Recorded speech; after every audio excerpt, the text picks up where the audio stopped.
Pronto, agora sim. Gravando, boa noite a todos. Bom ver vocês. O Matheus está dizendo aí que não perdeu nenhuma, já está se gabando. Eu também não, estava aqui em todas. Tem aquela figurinha, tem que ir, né? Tá no contrato. Muito bom.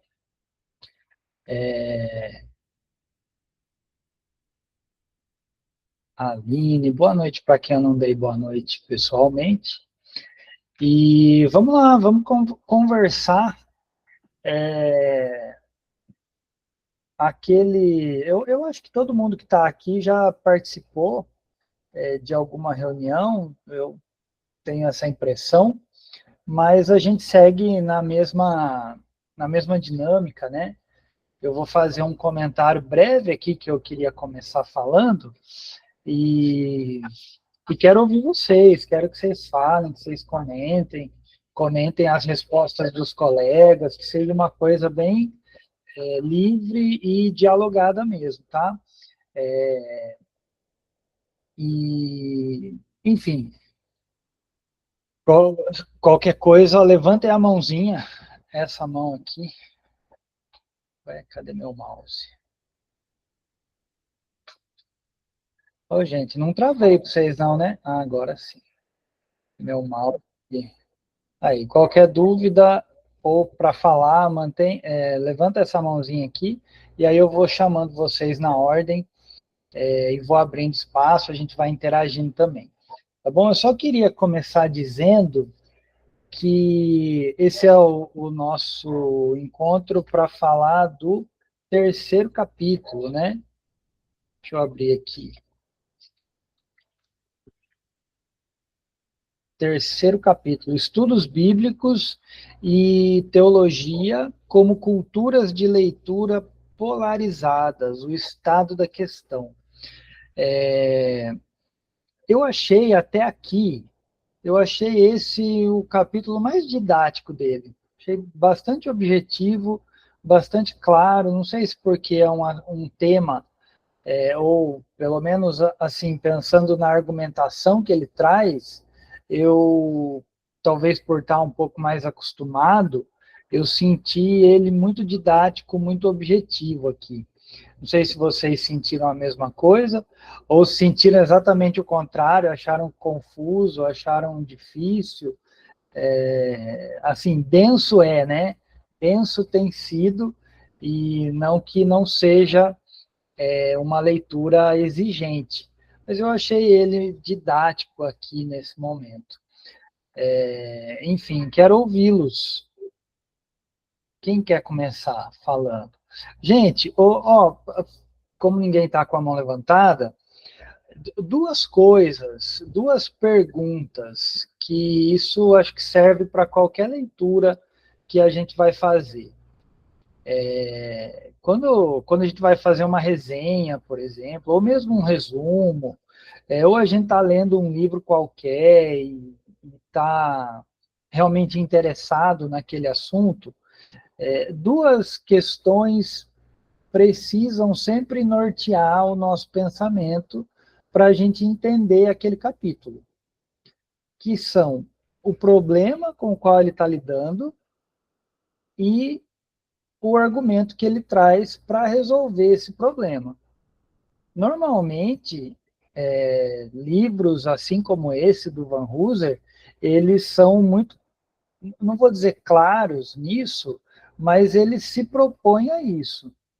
Cada capítulo ser uma unidade completa, com começo, meio e fim, que lida com um determinado problema, que, claro, está associado ao grande problema, ou à grande questão da obra toda, mas ele lida com um problema, ele lida com uma questão específica em cada capítulo. E cada capítulo traz uma resposta específica para esse determinado problema que ele está lidando. Então, se vocês forem capazes de, aqui, ou qualquer leitura, conseguir perceber qual é o problema traduzir isso numa frase, sabe? Um parágrafo. E trazer a argumentação que ele faz para responder esse problema, vocês entenderam o capítulo. Por mais que os detalhes escapem, por mais que citações que ele faz tenham escapado do know-how de conhecimento de vocês, por mais que isso aconteça, entender o problema, entender a resposta ao problema, isso vai ajudar demais em qualquer leitura, tá bom? Pensem nisso. Na hora de fazer uma resenha, por exemplo, esse é um bom caminho, tá? Perceber problema e resolução. Na hora de fazer um resumo, o que é importante a gente saber do resumo? O que ele está lidando e como é que ele resolve isso. No final das contas, é sempre assim. Aí a gente tem a linha de argumentação dele. E aí a gente entende melhor a obra. Pelo menos numa primeira leitura. Assim. Muito bem. Aralan, meu amigo André, boa noite. Boa noite. Boa noite.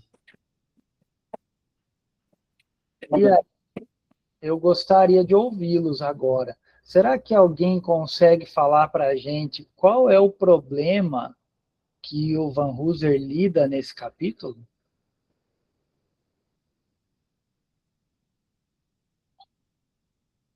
Ou é muito difícil?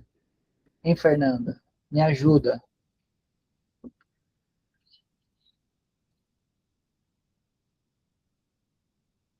João, esse foi o capítulo mais difícil para mim. Verdade. Por quê? Então vamos começar por aí. Difícil de entender, assim. Difícil de entender. Tá. Por incrível que pareça. Eu discordei de você. Então, você tinha que ter falado na hora já. Você já tinha que ter trucado ali. Falar, não, João. Não é assim, não. Quem mais teve essa mesma sensação da Fernanda? André, pode falar. Oi, gente, boa noite. Realmente, assim, Boa noite. eu não consegui nem acabar de ler o capítulo todo, porque realmente eu tive uma certa dificuldade na leitura, mas assim, eu estou entendendo qual é a ideia por trás, porque essa dificuldade que nós estamos tendo, assim, entendo eu, pelo menos foi o que eu senti hoje ao ler o capítulo, é que ele está não só desconstruindo pensamentos que nós tínhamos, preconceitos, mas ao mesmo tempo ele está nos dando uma base para que a gente possa entender coisas que acontecem à nossa volta que talvez a gente não tivesse a mesma percepção. Então, por exemplo, quando ele começa a falar sobre o pensamento moderno, né, ele nos traz uma característica da teologia liberal. E a gente percebe claramente que, assim, como é a construção desse pensamento, que talvez a gente, apesar de estudar, a gente não conseguisse entender a raiz dele. Talvez essa seja a nossa dificuldade, porque todo o conhecimento que ele está passando é uma base para o que ele vai querer colocar para a gente mais à frente. E essa base ela é totalmente fora daquela nossa cultura. Né? Então, ou seja, a gente tem um quadro, como o capítulo vai dizer, e a gente tenta trabalhar dentro daquele quadro. E tudo aquilo que está fora do que a gente está acostumado de ouvir, ele está trazendo desconforto. Então, hoje, se eu pudesse resumir a sensação que eu tive, foi de desconforto. Porque eu tive que confrontar coisas que eu sei que a gente tem que conhecer, mas não, ele está trazendo qual é a raiz desse tipo de pensamento, para que a gente possa entender e talvez mais à frente, quando ele trouxer o pensamento dele para a hermenêutica simples, a gente possa construir um pensamento comum, blindado, inclusive, de pensamentos que tem que ficar fora. Então, foi essa a minha sensação que eu fiquei hoje da leitura. Ótimo. Antes de eu passar para a Aline, Fernanda, começa a clarear? Sim, começou a clarear bastante. É porque, conforme o André falou, essa diferença, quando ele começa a falar da diferença entre um exegeta e um teólogo, né? Eu entendi a leitura, mas para mim isso ficou confuso, porque para mim era a mesma coisa, entende? Aí quando ele começa a confrontar, eu falei assim, gente, eu não sei nem ler mais, eu esqueci como é que se lê. Então, isso agora eu percebi, que é realmente uma desconstrução para depois a gente poder clarear lá na frente. Tá. Olha só, a sua frustração de achar que o exegeta e o teólogo deveriam ser a mesma coisa é muito legítima, porque deveriam mesmo. Esse é o argumento dele. Que a gente, assim, historicamente, ele ainda está fazendo um pouco do que ele já fez no capítulo anterior. Ainda ele está reconstruindo historicamente o problema da hermenêutica. Historicamente, a gente dividiu o teólogo do exegeta. O exegeta virou aquele cara ligado nas questões que ele vai dizer daquele quadro imanente, né? Que focado na língua original, focado no contexto histórico, no contexto narrativo, é o que ele fala de fazer a leitura por trás do texto. Então, o exegeta, ele se limitou a isso. Não aquele que está lendo o texto, mas ele está lendo o que está por trás do texto. E ele parou ali. E o teólogo é aquele que está lendo o que está na frente do texto. Então, ele está, a partir do texto, lendo não só a partir do texto em si, mas a partir da filosofia, a partir de uma hermenêutica contemporânea diferente. São coisas posteriores, que aí ele vai trabalhar bastante a filosofia contemporânea, que é bem a área dele mesmo. Mas como que essas filosofias contemporâneas influenciam o texto? Então, essa dicotomia entre o teólogo e o exegeta é que motiva o problema desse capítulo. E daí o teólogo se vale simplesmente da teologia sistemática, que você leu o Drama da Doutrina, você vai lembrar, quem já leu o Drama da Doutrina, vai lembrar que ele traz uma crítica bem específica à teologia sistemática lá. Primeiro ele vai criticar e depois ele traz ela de volta, né, num movimento bem interessante lá, mas para a gente focar no nosso texto aqui, é importante a gente perceber como que ele identifica essa dicotomia e o papel dele de juntar isso. E a maneira como ele junta isso, para mim, assim, é das coisas mais bonitas que a gente vê. Mas eu não vou falar agora. Muito bem. Aline. Boa noite, pessoal. Eu, falando, né, sobre as percepções do livro, eu acredito que é tudo uma questão de perspectiva, né? Eu não sei se é porque eu estou morrendo para ler Teologia Bíblica do Gerard Voss, tá, tipo assim, me sugando a alma e o coração e a paciência, e daí quando eu pego esse aqui para ler, eu falo, ele escreve tão bonitinho, né, dá para saber do que ele tá falando, que o Voss, eu fico com o meu marcador assim, eu não vou riscar, porque eu acho que ele vai discordar disso aqui que ele tá falando, mas eu não tenho certeza. Então, deixa eu terminar o pensamento dele, aí eu volto riscando o que era o certo. E aí, para mim, quando eu fui ler esse aqui, eu falei assim, nossa, esse aqui tá tão bem explicadinho, dá para entender, pelo menos ele traça os paralelos e tal, e ele não vira no final dos parágrafos e fala assim, então, está tudo errado, e o que é certo é esse aqui que eu vou falar agora, porque o Voss, ele me pega nesse sentido. E aí eu achei esse mais tranquilo, mas pode ser uma perspectiva influenciada por causa do outro que tá sendo difícil. Mas eu queria comentar, na verdade, sobre... E aí é bem mais para o finalzinho do capítulo, eu risquei 2 frases que me confrontaram bastante. Há um tempo atrás a gente estava falando um pouco, acho que foi na tutoria, sobre manter a questão da humildade intelectual, porque ele traz, né, esse confronto, esses 2 pontos polarizados, mas ele traz uma coisa muito legal que eu assisti em alguma aula do INC, eu não lembro se foi no comecinho, mas recente, falando, né, que da utilidade da teologia, mas que ela perde um pouco do propósito dela quando ela é tirada de dentro das nossas igrejas. Então, eu achei muito legal. Ele traz aqui 2 frases, né? Uma que ele traz aqui, a educação teológica. Ela é apenas um gongo barulhento que retine se não estiver ajudando os alunos a lerem bem a Bíblia para entender quem é Deus verdadeiramente. E aí, mais no finalzinho ali, quando ele vai falar também que é mais confortável a gente permanecer dentro da própria cultura interpretativa que a gente cresce do que... Mas isso, assim, não vai servir nem a causa da verdade, nem a causa de Cristo. Então, um pouquinho desse confronto de o que é a teologia, né? Se ela não volta para dentro da igreja, se ela não volta para as questões práticas, e da gente gostar muito do nosso jeito de interpretar, de como a gente aprende a interpretar as coisas, de como a gente pratica, e que, no fim das contas, ficar polarizando as coisas vira jogo de futebol, em que a gente não serve nem a causa da verdade e nem a de Cristo. Então, queria só fazer esses comentários. Isso. É esse o ponto da conexão aí, que eu falei que eu acho muito bonito, a forma como ele resolve o problema. Ou pelo menos como ele propõe a solução, né? Porque a gente poderia, ou talvez alguém poderia esperar que ele optasse por um dos polos e tentasse, no máximo, incluir o outro, colocar um espaçozinho para o outro ali junto, sabe? Ele, como um teólogo sistemático, talvez alguém esperasse que ele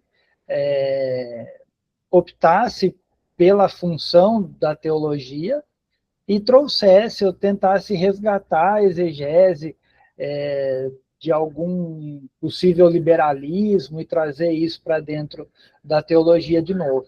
Mas eu acho muito interessante quando ele propõe que ambos se encontrem dentro da igreja, que é dentro da igreja, né?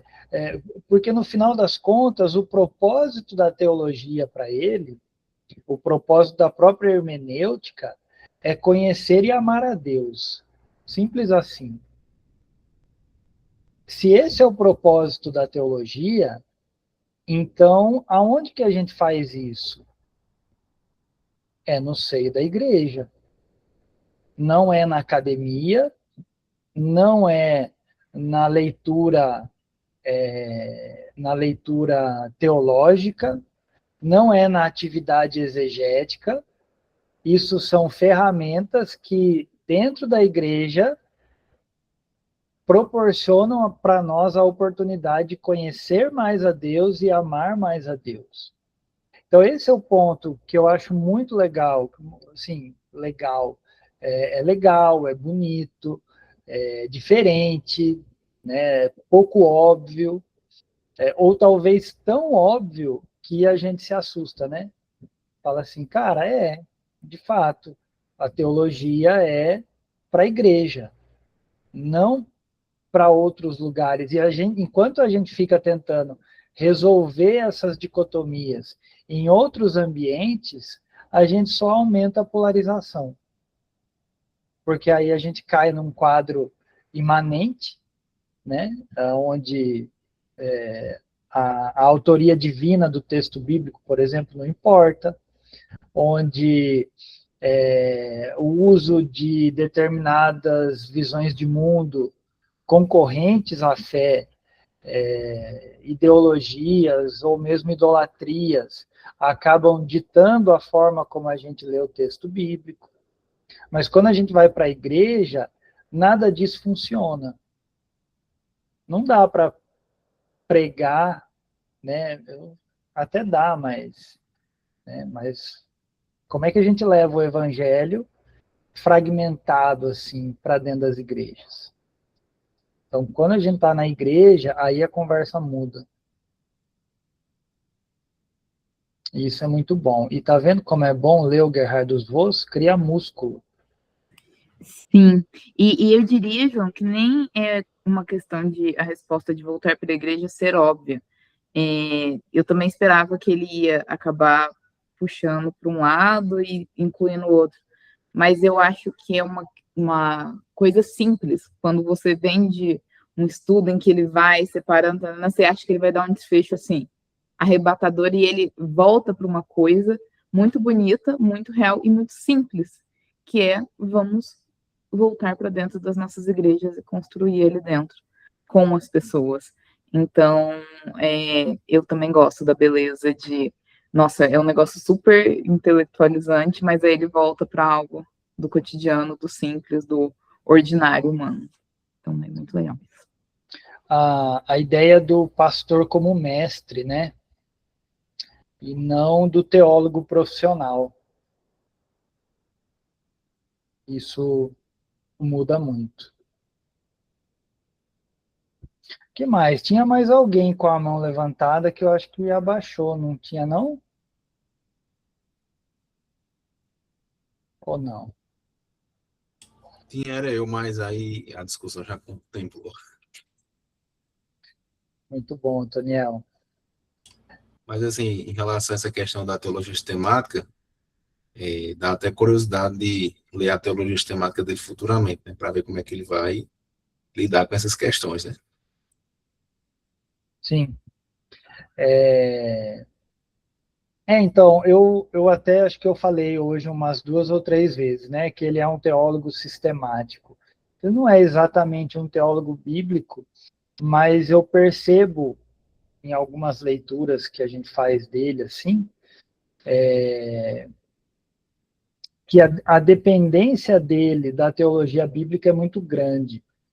E ainda que ele dialogue o tempo todo com filosofias contemporâneas, ainda assim ele tem uma dependência grande da teologia bíblica, o que é muito interessante. Para fazer uma teologia sistemática, não só dependente de uma filosofia, sabe? Isso muda bastante as coisas. Tudo bem. Que mais? Quem mais quer falar? Aralan. Aí, ó. Eu já volto aí, viu, Aralan? João, eu vou aproveitar, eu não sei. Ai, desculpa. Eu não sei se é porque eu estou lendo no Kindle, eu não vou saber a página, mas eu acho que ele é na parte da polarização disciplinar. Eu acho que está nessa parte. Eu vou ler um trecho aqui. Tá. Ele diz assim: está falando do quadro imanente. Ele fala assim: ler a Bíblia no quadro imanente altera o tema. Os estudiosos bíblicos não leem mais as Escrituras para conhecer a Deus, mas, em vez disso, para entender os pensamentos dos autores bíblicos sobre Deus. Quando a teologia moderna se torna um tipo de antropologia religiosa, a divisão disciplinar apenas se aprofunda, onde o tema da exegese bíblica e da teologia dogmática não é considerado o mesmo, não existe base real para a interação mútua entre as duas disciplinas. E aí que foi um trecho que eu marquei aqui que também me pegou muito nesse meu choque, assim, né? Apesar de eu concordar plenamente com esse parágrafo, porque a gente vê muito isso hoje, né, na modernidade, nos vídeos que a gente vê. Meu marido, ele adora encaminhar vídeo para mim. Sabia que o Apocalipse, aquela besta, foi daquela história, que não sei, que a gente vê muito vídeo assim, né? De quererem tanto entender a mobília do céu, mas o evangelho ninguém mais quer entender, né? Como que era, qual o ângulo, mas ninguém mais quer entender o evangelho, né? E apesar de eu ter achado a leitura complicada, eu achei muito interessante quando ele falou dessa divisão filosófica, histórica, né? E de como isso desagrega no lugar de juntar. Aí eu só queria chamar a atenção para esse pontinho aqui que eu li, que me chamou muita atenção. Enquanto a gente pode prejudicar quando a gente está mais interessado como se fosse uma questão puramente teórica, acadêmica, né? Do que fazer uma leitura devocional mesmo, né? Aquela leitura que vai nos colocar diante de Deus, vai nos colocar em posição de obediência a Ele. Então, queria só destacar isso aqui, que me chamou a atenção. Sim. Eu até, assim, por conta do INC, a gente conversa muito sobre esses tipos de leitura, né? Vocês já devem ter ouvido isso dentro do INC e fora também. Uma leitura devocional, uma leitura, e aí tem um método, outro método, um diz uma coisa, outro diz outra. E eu lembro de um fórum que a gente teve, e o convidado disse assim, que tinha uma pergunta sobre isso, né? E ele disse assim, qual leitura da Bíblia que não é devocional?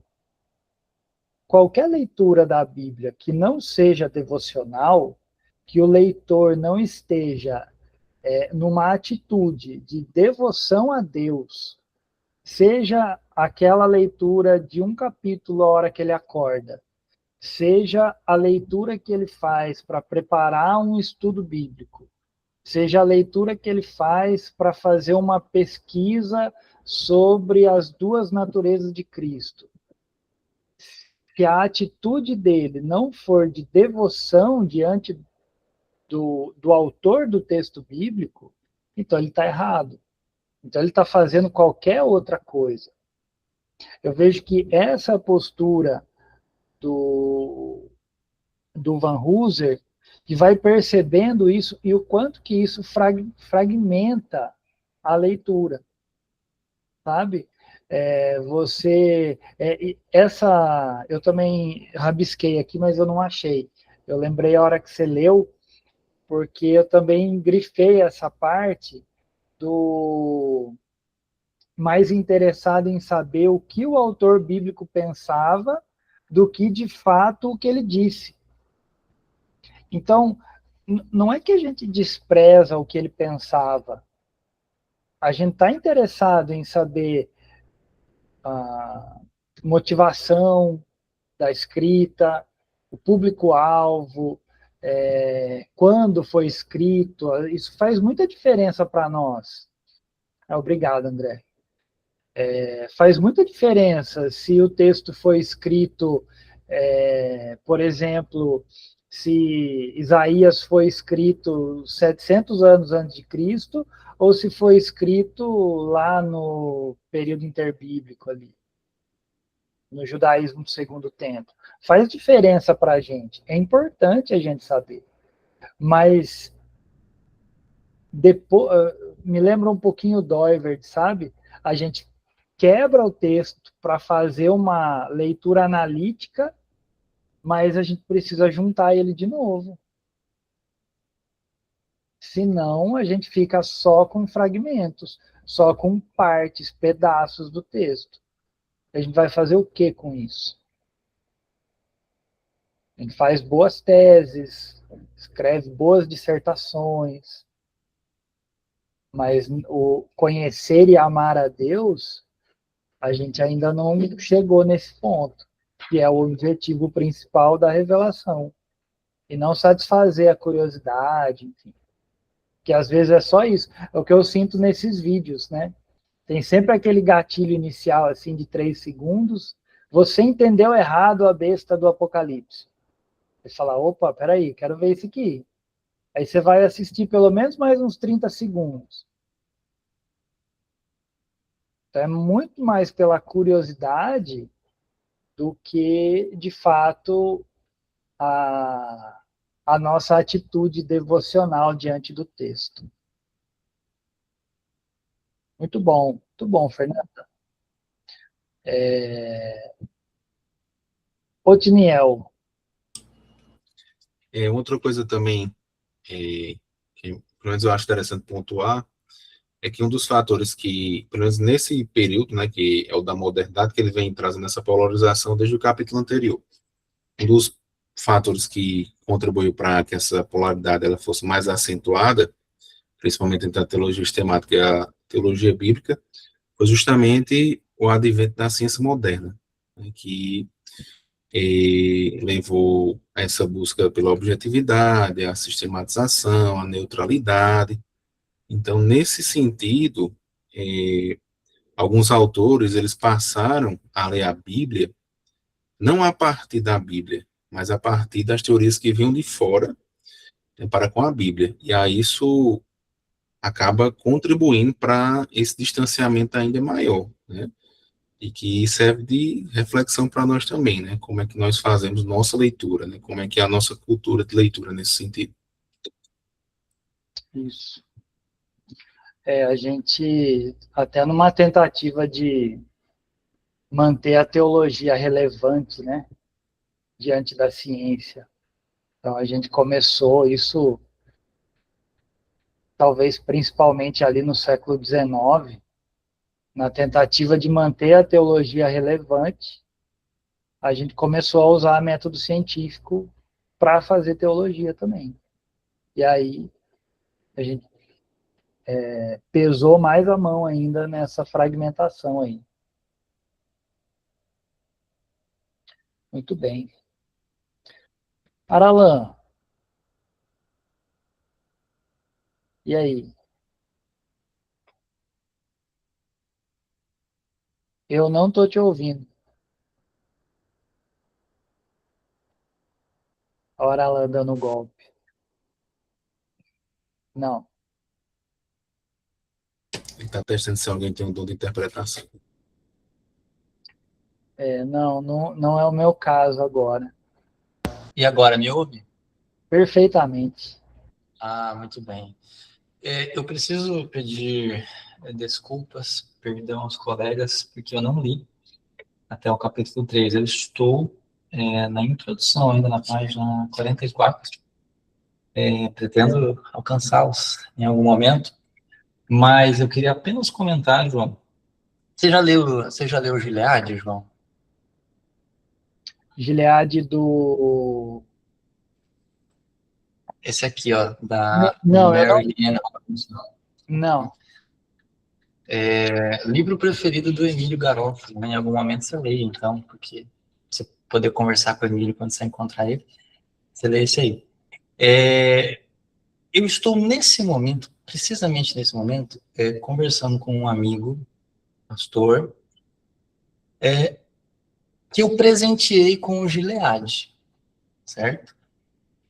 Aí o cara, depois de chegar na metade do livro, ele me mandou uma mensagem que é assim, ó. Acho que não captei o fio da meada. Ele é pastor há 25 anos. Ele conta histórias aleatórias, troca de assunto do nada, faz algumas menções de cunho pastoral. Não sei, acho que não identifiquei a essência do texto. Aí eu expliquei para ele qual que era a lógica, né? Tentando ajudar. Aí ele me responde assim, é que a maioria das histórias não tem cunho pastoral ou ministerial explícito, né? Por que eu estou dando esse exemplo? Porque quando eu leio Van Hooser, principalmente nessa introdução aqui, eu estou com a impressão de que ele está muito mais cuidadoso do que lá no Drama da Doutrina, e também lá Há um Significado nesse Texto e tal. Ele está muito mais cuidadoso com o leitor, explicando detalhadamente, agora sim, né, sendo até um pouco prolixo, agora sim, né, mas com toda a pertinência, explicando a importância de fazer uma leitura teologicamente correta, de explicar que a gente não está lendo uma coisa, né, um objeto, né, não é uma leitura eu isso, né, é uma leitura eu tu, né. E o meu amigo aqui, ele está fazendo a mesma coisa com o Gilead. Ele acha que o romance tem que ter um texto, assim, proposicional, né? Me diga aí como o ministério pastoral tem que funcionar ou 5 lições para melhorar o ministério pastoral, né? que me parece que muita gente faz com o texto bíblico, e eu acho que ele faz isso com o texto bíblico às vezes. Vai para o texto bíblico com esse olhar de que eu tenho que tirar daqui algo instrumental, né, para eu cumprir uma função que me foi dada, que eu aceitei, mas ele não foi transformado por aquele texto, né? Isso me preocupa. Aí ontem, antes de sair para o culto, eu me peguei em lágrimas, depois de ler um trechinho da página 44, posso reproduzir rapidamente aqui, porque é lindo, assim, é lindo. Né? Pode, claro. No comecinho da página 44, ele fala assim, isso aqui é quase que uma conclusão, né, de uma série de coisas que ele falou antes. Ler as escrituras corretamente produz um bem ainda maior, tornar-se como um homem, um em itálico, Jesus Cristo, por meio de uma transformação do eu. Teologicamente falando, a ontologia ou identidade mais profunda de um leitor, o que define uma pessoa no âmago de seu ser, é uma função não de etnia, cultura ou localização social, mas de criaturalidade e localização pactual em Cristo ou não. Né? E aí, ele, no parágrafo de baixo, ele conclui dizendo: nada transforma o nosso ser mais do que conhecer a Deus e a si mesmo diante dele.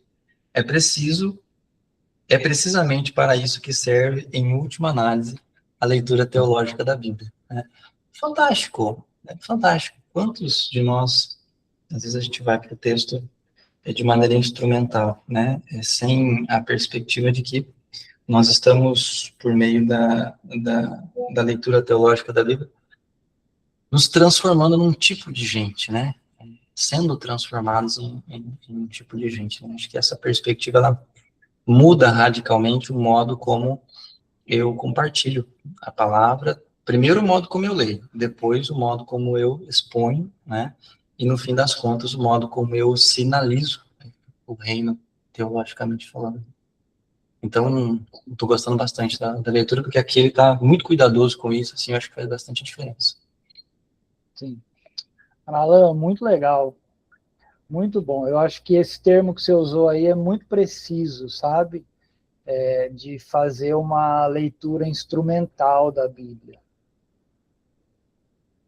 Quem prega, quem é pastor, quem é líder, quem ensina na escola dominical, a gente está sempre com essa preocupação de ler o texto, né, Anderson, e já ir na nossa mente transformando aquilo num ponto de pregação, num ponto de um sermão, ou num sermão completo, como é que eu pregaria esse texto, sabe? Isso, e aí talvez a gente tem muito recurso hoje, e aí a gente corre para um comentário, a gente corre para saber o grego, o hebraico, e essa leitura, ela se torna mesmo uma leitura instrumental da Escritura. E isso acaba distanciando um pouco a gente, ou talvez muito, porque a gente vai colocando esses... Eu vejo por experiência, gente, se a gente parar para pensar na gente mesmo, como a gente faz, a gente vê isso em nós, cada um aqui. A gente começa a colocar essas ferramentas como anteparos entre nós e o texto. E aí, com a hora que a gente vê, a gente está distante do texto.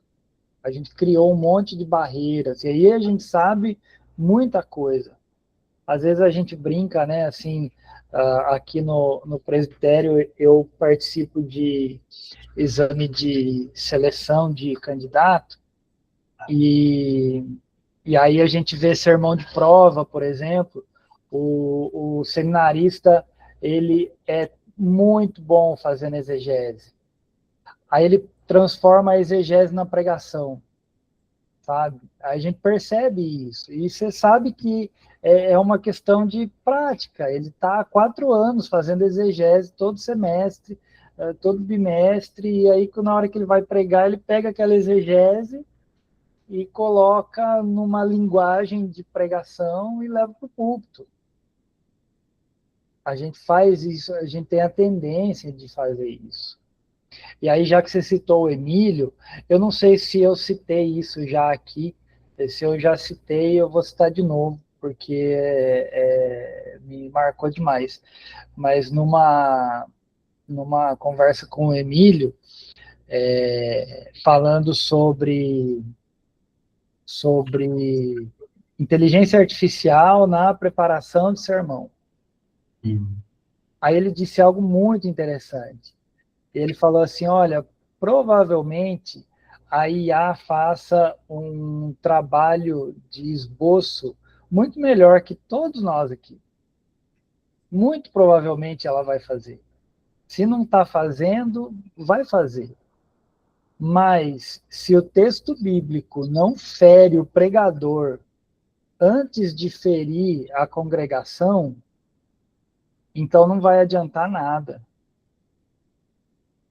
O contato com o texto, ele precisa, e aí o papel do pastor de preparação do sermão, quando aquele texto fala primeiro com ele, para depois falar com o povo, e se o pastor tiver, eu estou falando pastor aqui, gente, mas pastor, pregador, o professor de escola dominical, se o texto não falar com a gente primeiro, e a gente achar que o texto vai falar com o povo, a gente está confiando demais na misericórdia de Deus, sabe? Que Deus vai abençoar o seu povo da maneira como ele quiser, mas o pregador está em falta. Ele não está deixando o texto falar com ele. Ele colocou um monte de coisa na frente. Então eu vejo que esse resgate eclesiológico que o Van Hooser faz, trazendo o texto para perto de novo do público, que é o povo de Deus, esse é um resgate precioso demais. E aí, Aralan, talvez sentir o peso disso nesse cuidado que você está falando, da maneira como ele explica de maneira bem mais detalhada ou mais objetiva, enfim, mais explicativo do que lá no drama, exatamente por conta do público que ele tem, que eu acho que é um público mais diverso, né, pelo próprio título do livro. Hermenêutica Pura e Simples é um título muito mais convidativo do que o drama da doutrina. Tem um eco aqui, tanto do título, pelo menos até onde eu li na introdução, né, na proposta dele, tem um eco do Exclusão e Abraço, né, do Miroslav Volf, inclusive na construção ali das partes e capítulos, né, ele está lidando com o tema da polarização. Aqui no 3, que vocês estavam comentando, ele termina com uma reconciliação na igreja, né, então tem um eco aí de Exclusão e Abraço, mas eu acho que ele está até fazendo aqui um trabalho mais cuidadoso do que o Lewis fez lá no Cristianismo Puro e Simples, sobre a questão do salão comum, né? Porque as polarizações e as brigas teológicas entre as diversas tradições cristãs que estão aí militando na esfera pública hoje, me parecem mais esgarçadas do que há 70 anos atrás, né? 70 anos atrás, estava todo mundo meio engajado ali em função da Segunda Guerra, né? Pelo menos o Ocidente, e pelo menos os ingleses, naquele momento histórico em que Lewis proferiu as palestras, estavam unidos ali em função da guerra. E hoje a gente não está meio que unido em função de quase nada, né? Nós estamos com as relações bastante esgarçadas, né? Então, se um texto desse, assim, chega em quem de fato está promovendo, né, as profundas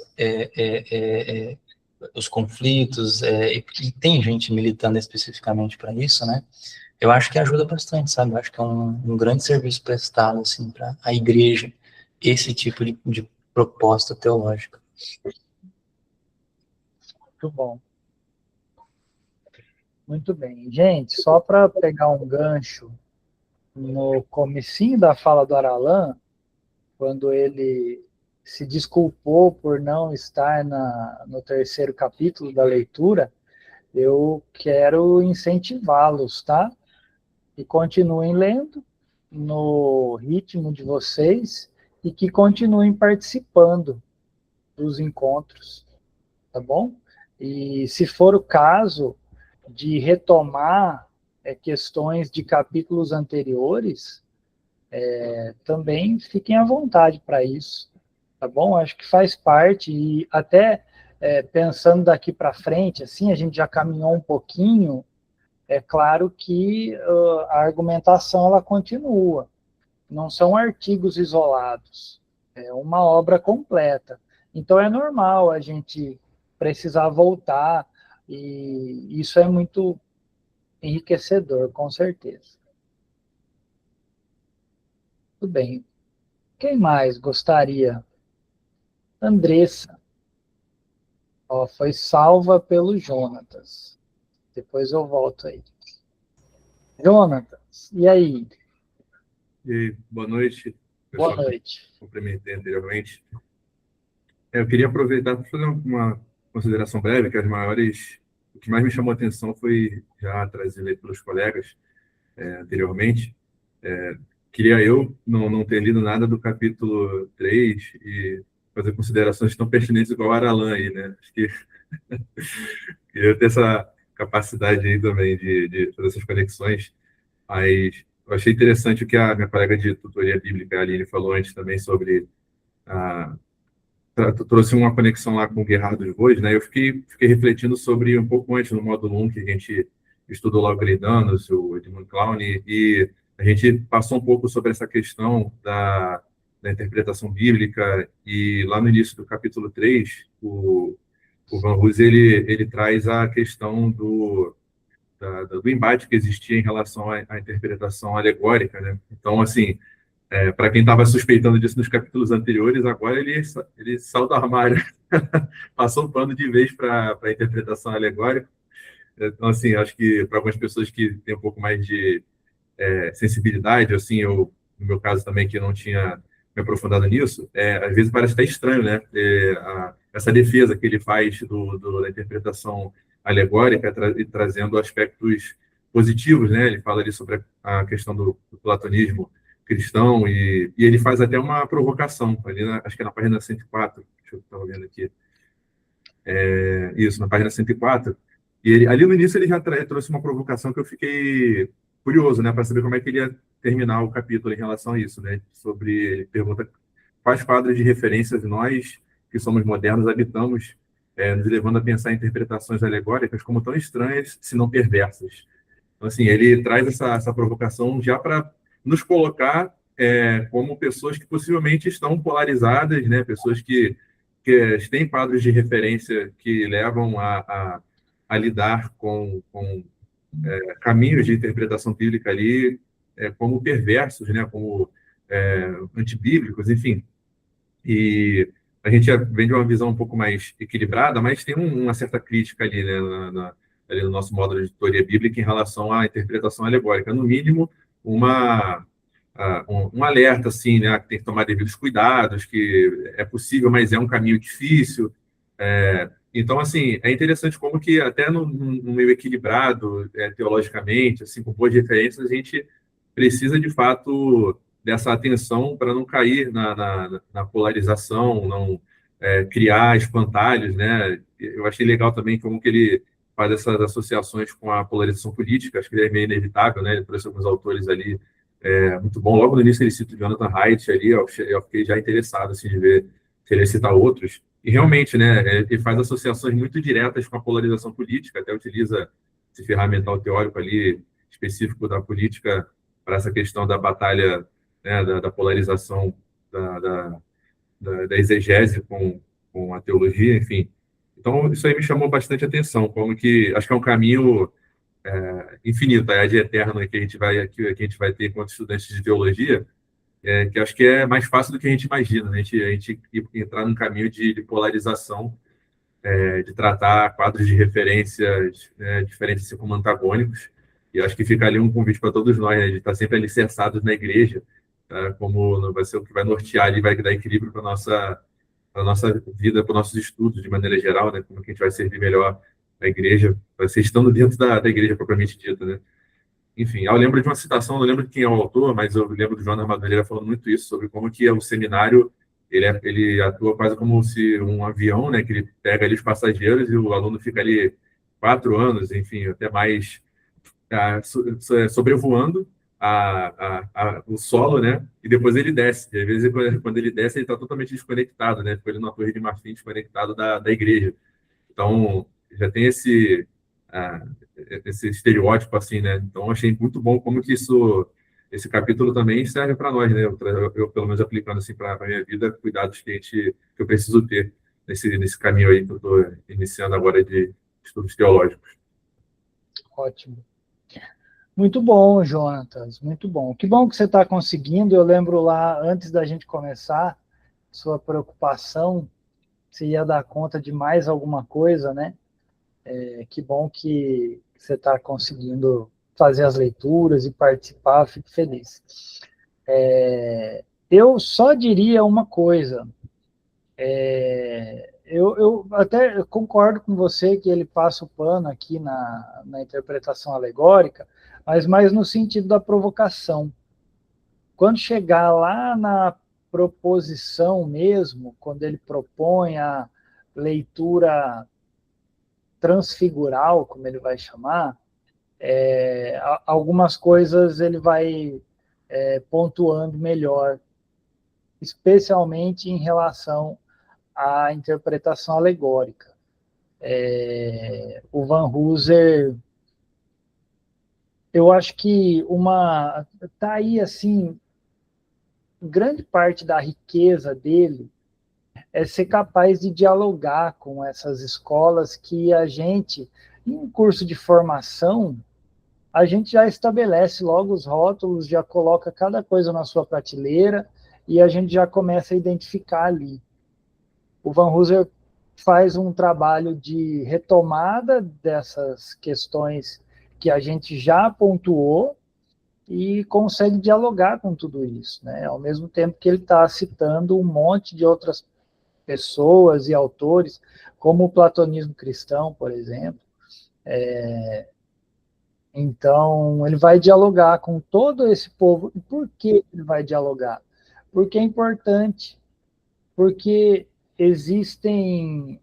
importante no sentido assim, existe gente hoje fazendo teologia a partir desses modelos. Então, se torna matéria de discussão para nós, e para ele. Então, por isso que é importante essa retomada do modelo histórico-crítico, do modelo alegórico, e etc. Mas muito bom, boas considerações. Otiniel, boa noite, de novo. Boa noite, novamente. E essa questão também, que eu observo que ele traz da alegoria, mas também para trazer uma provocação, no sentido de que, ali na alegoria, a gente tem a questão subjetiva, né, e no método histórico-gramatical, lá no início, a gente tem mais uma questão objetiva. Então, ele vai traçar uma narrativa, né, uma história, mostrando como que isso foi se afunilando ao longo da história. Então, em algum momento, mesmo na questão histórico-gramatical lá no início, era necessário algum elemento de subjetividade, né, e no alegórico era necessário elemento de objetividade, e que isso foi se afunilando a ponto da gente ter um distanciamento gigantesco entre uma teologia sistemática, uma teologia bíblica, entre formas de ler a Bíblia de maneira objetiva e entre formas de ler a Bíblia de maneira subjetiva, né? Então, existe uma razão dele trazer esses apontamentos históricos para, no final, né, poder defender a tese dele nesse sentido. Sim. Sabe que esse ponto da objetividade e subjetividade, isso me atrai demais, assim. A gente vai pesquisar isso no grupo de pesquisa agora do INC, que o Aralan se inscreveu, mas ele foi atrás do Pedro, né? Ele não quis pesquisar o Van Hooser e o Bavinck comigo. Em minha defesa, eu não terei tempo de ler todos os textos do seu grupo, e o tema do Pedro está mais associado às coisas que eu estou fazendo na igreja agora, que é mexer com um jovem adolescente. E não tem tanta coisa para ler também. Conversinha. Sou ouvinte. É isso, o Aline. Ele preferiu o Pedro, mas tudo bem. Mas, gente, só para fazer um parênteses em relação a isso, quem tiver curiosidade, assim, eu acho que é um assunto importante, sabe? Esse da objetividade e subjetividade. O Bavinck trata disso no primeiro volume da Dogmática. E ele vai fazer a defesa de que o cristianismo é objetivo e subjetivo. Objetivo, hífen, tracinho, subjetivo. Ele é, ao mesmo tempo, tanto objetividade quanto subjetividade. E o Van Hooser está no mesmo caminho, entre outros autores também, né? Eu falo do Bavinck porque está mais no meu horizonte. Assim. Muito bem. Mas, de fato, isso a gente percebe aqui. Voltando lá na fala da Aline, quando você falou da questão da humildade intelectual, quando a gente fala em qualquer tipo de virtudes epistêmicas, ou Van Hooser chama aqui de virtudes interpretativas. É preciso um tipo ou uma gama de virtudes interpretativas para a gente conseguir ler bem o texto bíblico. E essas virtudes, elas são aspectos tanto objetivos quanto subjetivos.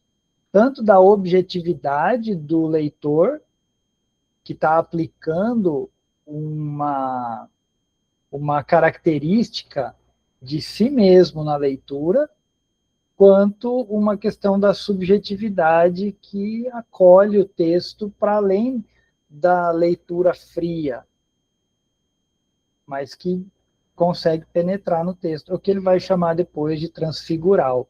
Então, quando a gente fala em humildade intelectual, a gente está falando de alguma coisa que rompe essa dicotomia entre objetivo e subjetivo. É as duas coisas. A gente, na modernidade, é que separou tudo isso. Mas lá no texto bíblico, não. Lá é uma coisa só.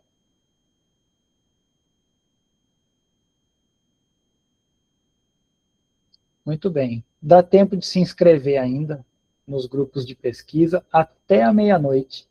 Tá bom? Depois não dá mais. Aí acabou. Muito bem, gente. Bom ouvi-los, bom falar com vocês. Alguém quer comentar alguma coisa para a gente terminar? Não? Anderson, fica à vontade, meu irmão. Opa, beleza? Vocês estavam comentando e relembrando aqui algumas coisas do texto, eu lembrei de um trabalho que a gente até faz no discipulado, que aí acaba relacionando um pouco disso, né? É quando a gente chega no texto e pergunta, né? O que o texto diz? Depois aplicando ele, né? O que o texto diz para mim? Né? Que foi o que você trouxe agora. E aí a outra pergunta é, como vou aplicar esse texto na minha vida? Assim, e aí eu lembro automaticamente de quando a gente lê Provérbios, né? E até mesmo quando nós lemos lá os mandamentos, né? Números, Deuteronômio, as leis, e aquilo ali era uma verdade que era para ser aplicada na vida do povo. Então não tinha essa distinção do texto para a aplicação da vida, né? O texto é a aplicação da vida. Isso, se o texto não é aplicado e se ele não impacta a nossa vida, nós estamos fazendo uma leitura muito, muito fria e nada cristã. Então, fazendo essa leitura, eu também me peguei nisso e fiz até essa anotação. Muito bom. Aline, tranquilo, fazer seu trabalho de presbiteriana. Muito bom. Deus te abençoe, minha irmã. Essa parte burocrática que alguns presbiterianos amam, outros odeiam, né? Muito bom. Eu não vou dar a minha opinião. Deus abençoe. Gente, muito bom. Acho que é isso mesmo. Acho que fica essa última fala aí do Anderson de que o texto precisa falar com a gente. O texto precisa romper essa barreira que nós mesmos criamos, essa fragmentação do texto em aspectos que são importantes, mas que não devem ser separados de jeito nenhum. Esse é o... E aliás, como eu falei lá no comecinho, né? Se esse é o problema, como que a gente resolve isso? A gente resolve isso dentro da igreja. É para o povo de Deus. Esse é o público. É o público que quer o texto. Isso que me irrita um pouco em debates assim de podcast, sabe? A gente quer levar o texto bíblico para fora do ambiente da igreja, de uma forma que não faz sentido nenhum. O texto bíblico, ele faz sentido como se fosse uma arma de defesa ou de ataque, mais de ataque, mas tanto faz. A questão é que o texto bíblico, ele deve ser discutido enquanto texto canônico dentro da igreja, em primeiro lugar, primordialmente. Muito bem. Podemos orar, gente? Vamos orar para encerrar. Gente, semana que vem não tem encontro, tá? A gente tem 2 semanas aí, dá para dar um fôlego na leitura e depois a gente volta com o capítulo 4. Oremos? André, pode orar por nós? Privilégio. Oremos. Pai eterno, nós queremos te glorificar. Somos gratos, Senhor, pela sua misericórdia sobre as nossas vidas, por podermos, Senhor, estar na tua presença neste momento. Agradecidos pelo sacrifício de Cristo Jesus e pela presença do teu Espírito Santo, que nos dá o discernimento e a sabedoria necessária para podermos te honrar, glorificar e bendizer o seu santo nome. Somos gratos, Deus, porque o Senhor juntou todos que aqui estão para a tua honra e glória, para podermos, ó Pai, pensarmos na tua palavra, em como, Senhor, cada vez mais possamos levar para nossas igrejas a tua palavra, da forma que o Senhor quer que nós falemos. Por isso, Senhor, eu te louvo por cada irmão que aqui está, porque trouxe do coração aquilo que eles ouviram de ti ao ler este livro. E nós te agradecemos, Senhor, por essa iniciativa deste grupo. Que o Senhor esteja nos abençoando em cada momento, para que nós possamos cada vez mais refletir na tua palavra, que nós possamos te honrar, ó Pai, em nossas igrejas, para levar para o teu povo, Pai, cada vez mais o conhecimento sobre ti. Que o Senhor nos use grandemente em cada momento. É o que nós te pedimos e agradecemos desde já, fiados no nome santo do teu Filho Jesus. Amém, Senhor. Amém. Gente, muito obrigado. Boa noite para vocês. Que Deus abençoe. Nos vemos em breve. Tchau, fiquem com Deus.